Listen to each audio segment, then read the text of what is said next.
Hello everyone.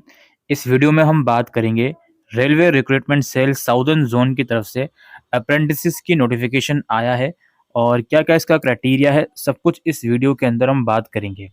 इसका online form 29 जनवरी से 28 फरवरी तक भरा जाएगा। इन टोटल बात करें तो 2860 स्लॉट्स के लिए जो वैकेंसीज हैं उन्हें अप्रेंटिसेस के थ्रू भरा जाएगा। एलिजिबिलिटी की बात करें, कौन कौन से कैंडिडेट्स यहाँ पर एलिजिबल रहेंगे, तो इसमें आप लोग देखो, तमिलनाडु स्टेट के कैंडिडेट एलिजिबल रहेंगे, पुडुचेरी यूनियन टेरिटरी जो है वहाँ के कैंडिडेट एलिजिबल रहेंगे, केरला के कैंडिडेट एलिजिबल रहेंगे, जो अंडमान एंड निकोबार और लक्षद्वीप आइलैंड है यहाँ के कैंडिडेट एलिजिबल रहेंगे। और इसके अलावा आंध्र प्रदेश के सिर्फ 2 डिस्ट्रिक्ट के कैंडिडेट हैं जो एलिजिबल रहेंगे, एसपीएसआर नेल्लोर और चित्तौड़। इसके अलावा कर्नाटक की आपकी एक डिस्ट्रिक्ट है जिसका नाम है दक्षिणा कन्नड़, ये कैंडिडेट यहाँ के कैंडिडेट्स एलिजिबल रहेंगे इस अप्रेंटिस के लिए। इसमें अगर हम बात करें कि किस किस पोस्ट के लिए अप्रेंटिस की वैकेंसीज आई है और उसका एलिजिबिलिटी क्राइटेरिया और नंबर ऑफ वैकेंसीज, यहाँ पे आप लोग देख सकते हो। ये अगर हम फ्रेशर्स की बात करें, फ्रेशर्स इन द सेंस यहाँ पर आईटीआई और नॉन आईटीआई दोनों के पास ऑप्शन मिलेगा, ठीक है, दोनों के लिए यहाँ पर वैकेंसीज निकली हैं। तो यहाँ पे फ्रेशर्स में अगर हम बात करें, सिग्नल एंड टेलीकम्युनिकेशन वर्कशॉप के अंदर आपकी फिटर की वैकेंसी है। इन टोटल 20 वैकेंसी है, कैटेगरी वाइज वैकेंसीज यहाँ पे आप देख सकते हो। कैरिज एंड वैगन वर्क्स के अंदर फिटर और वेल्डर गैस एंड इलेक्ट्रिक की वैकेंसी है। ये यहाँ पे आप नंबर ऑफ वैकेंसीज देख सकते हो। इन टोटल 83 वैकेंसीज हैं। कुछ कुछ वैकेंसीज पीडब्ल्यूडी के लिए भी रिजर्व रखी गई हैं। ये अभी मैं फ्रेश कैटेगरी वाले बच्चों की बात कर रहा था। इसके बाद रेलवे हॉस्पिटल की अगर बात करें तो यहाँ पे एमएलटी की वैकेंसीज आई है, रेडियोलॉजी, पैथोलॉजी और कार्डियोलॉजी की। इन टोटल यहाँ पर 20 वैकेंसीज रखी गई हैं। इसके बाद हम बात करते हैं आईटीआई कैटेगरी की। जी हाँ, आईटीआई कैटेगरी की जो वैकेंसीज है, इसमें आपका सिग्नल एंड टेलीकम्युनिकेशन वर्कशॉप के अंदर आप देख सकते हो, फिटर हो गया, टर्नर हो गया, मैकेनिस्ट हो गया, वेल्डर हो गया, इलेक्ट्रीशियन हो गया, इलेक्ट्रॉनिक मैकेनिक हो गया और सीओपीए हो गया।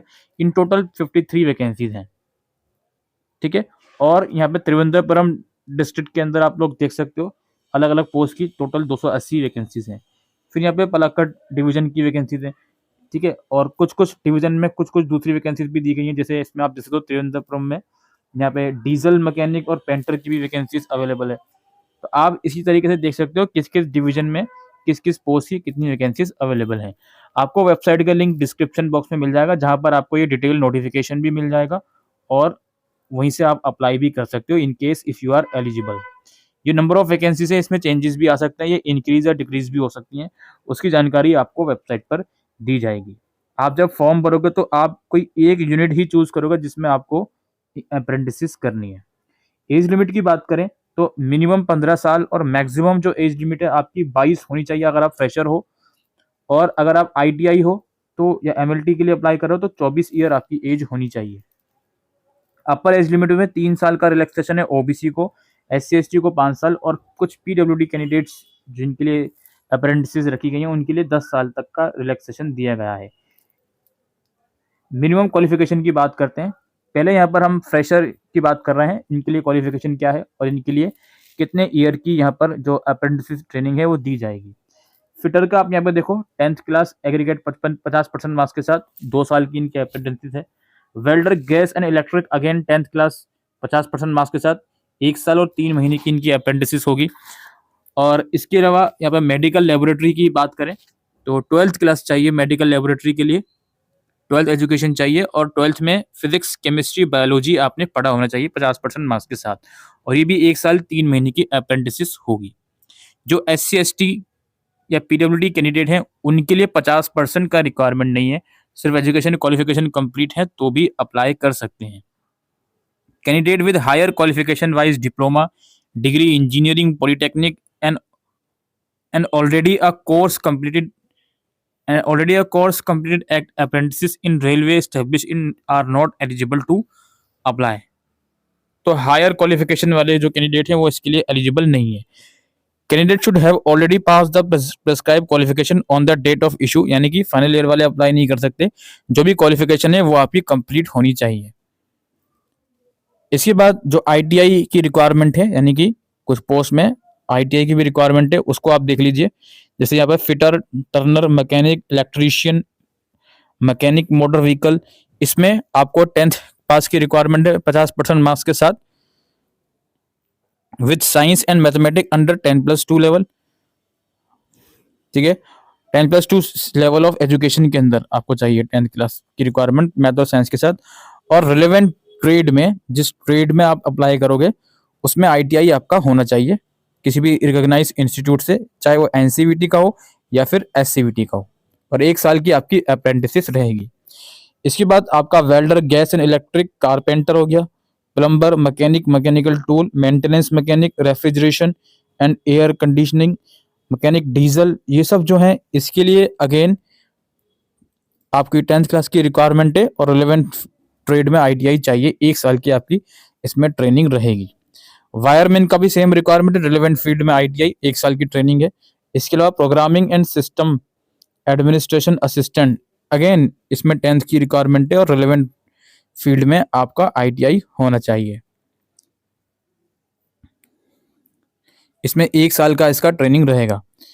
इसके बाद आपका information and communication technology system maintenance, ICT-SM, इसमें आप 10th पास आपको चाहिए 50% मार्क्स के साथ 10+2 सिस्टम के अंदर, और ITI कोर्स रिलेवेंट ट्रेड में आपके पास होना चाहिए किसी भी गवर्नमेंट रिकॉग्नाइज ITI का, और सर्टिफिकेट आपके पास होना चाहिए। सर्टिफिकेट जो होगा आपके पास, यानी कि जो ITI जो होगा उसमें यहाँ पे नाम लिखे हुए हैं इस फील्ड में, ICT सिस्टम के अंदर या IT एंड इलेक्ट्रॉनिक सिस्टम के अंदर या broad based basic training in information technology के अंदर, इसमें 1 साल की आपकी ट्रेनिंग रहेगी। फिर computer operator and programming assistant है, अगेन 10th के साथ रिलेवेंट फील्ड में ITI 1 साल का आपका है। एडवांस वेल्डर है, एडवांस वेल्डर के बाद आपका स्टेनोग्राफर एंड सेक्रेटेरिएट असिस्टेंट है, अगेन इसमें ITI वगैरह आपको रिलेवेंट फील्ड में चाहिए, 1 साल का आपका रहेगा। जिस पोस्ट के लिए सिर्फ 10th की रिक्वायरमेंट है उसमें इन लोगों ने 2 या 1.5 साल का या 1 साल 3 महीने का रिक्वायरमेंट है ट्रेनिंग का, बाकी ITI किया हुआ है तो फिर वो ट्रेनिंग थोड़ा सा कम हो जाता है। और ये जो 50% वाला रूल है ये SC ST या PWD के लिए नहीं है। और अगर आपकी क्वालिफिकेशन हायर है, डिप्लोमा, डिग्री, इंजीनियरिंग, ठीक है, या ऑलरेडी आपके पास कोर्स कंप्लीट एक्ट है अप्रेंटिस का, तो आप इसमें एलिजिबल नहीं हो अप्लाई करने के लिए, और ये सारी क्वालिफिकेशन आपकी कंप्लीट होनी चाहिए। किस किस पोस्ट के लिए कौन कौन सी डिसेबल कैंडिडेट एलिजिबल हैं उसकी भी इंफॉर्मेशन है। जैसे फिटर के लिए HH LV OH वाले कैंडिडेट एलिजिबल हैं, तो वो आप यहाँ पे देखो। वेल्डर के लिए, पेंटर के लिए, तो यहाँ पे डिसेबल अगर कैंडिडेट हो आप तो एक बार आप देख लीजिएगा जिस भी ट्रेड में आप अप्लाई कर रहे हो तो उसमें आपकी एलिजिबिलिटी मैच कर रही है या नहीं। ठीक है, डॉक्यूमेंटेशन ऑब्वियसली आपको फॉर्म भरते वक्त चाहिए होगा। इसके बाद यहाँ पे हाँ, फीस की बात करें 100 रुपीज़ की इसकी फीस लगेगी, जो कि ऑनलाइन मोड में पे करनी है। और SC ST और PWD और वुमेन कैंडिडेट के लिए कोई भी फी नहीं है। स्टाइपन की बात करें, जो भी आपका अप्रेंटिस एक्ट के थ्रू स्टाइपन होती है 8,000 या 10,000, वो स्टाइपन आपको मंथली दी जाएगी। मेरिट लिस्ट की बात करें, इसमें जो इनरोलमेंट होता है मेरिट लिस्ट के थ्रू होता है, जिसमें आपके ITI और 10th दोनों के मार्क्स देखे जाते हैं, दोनों का वेटेज इक्वल रहता है, दोनों के मार्क्स को इक्वल वेटेज दिया जाता है। ठीक है, सिलेक्शन प्रोसेस में यही सब चीज़ें होंगी। उसके बाद फिर मेडिकल एग्जामिनेशन भी आपका इसमें रखा जाएगा। बाकी इसके अलावा दोस्तों इस नोटिफिकेशन को आप रीड आउट कर लीजिएगा अप्लाई करने से पहले।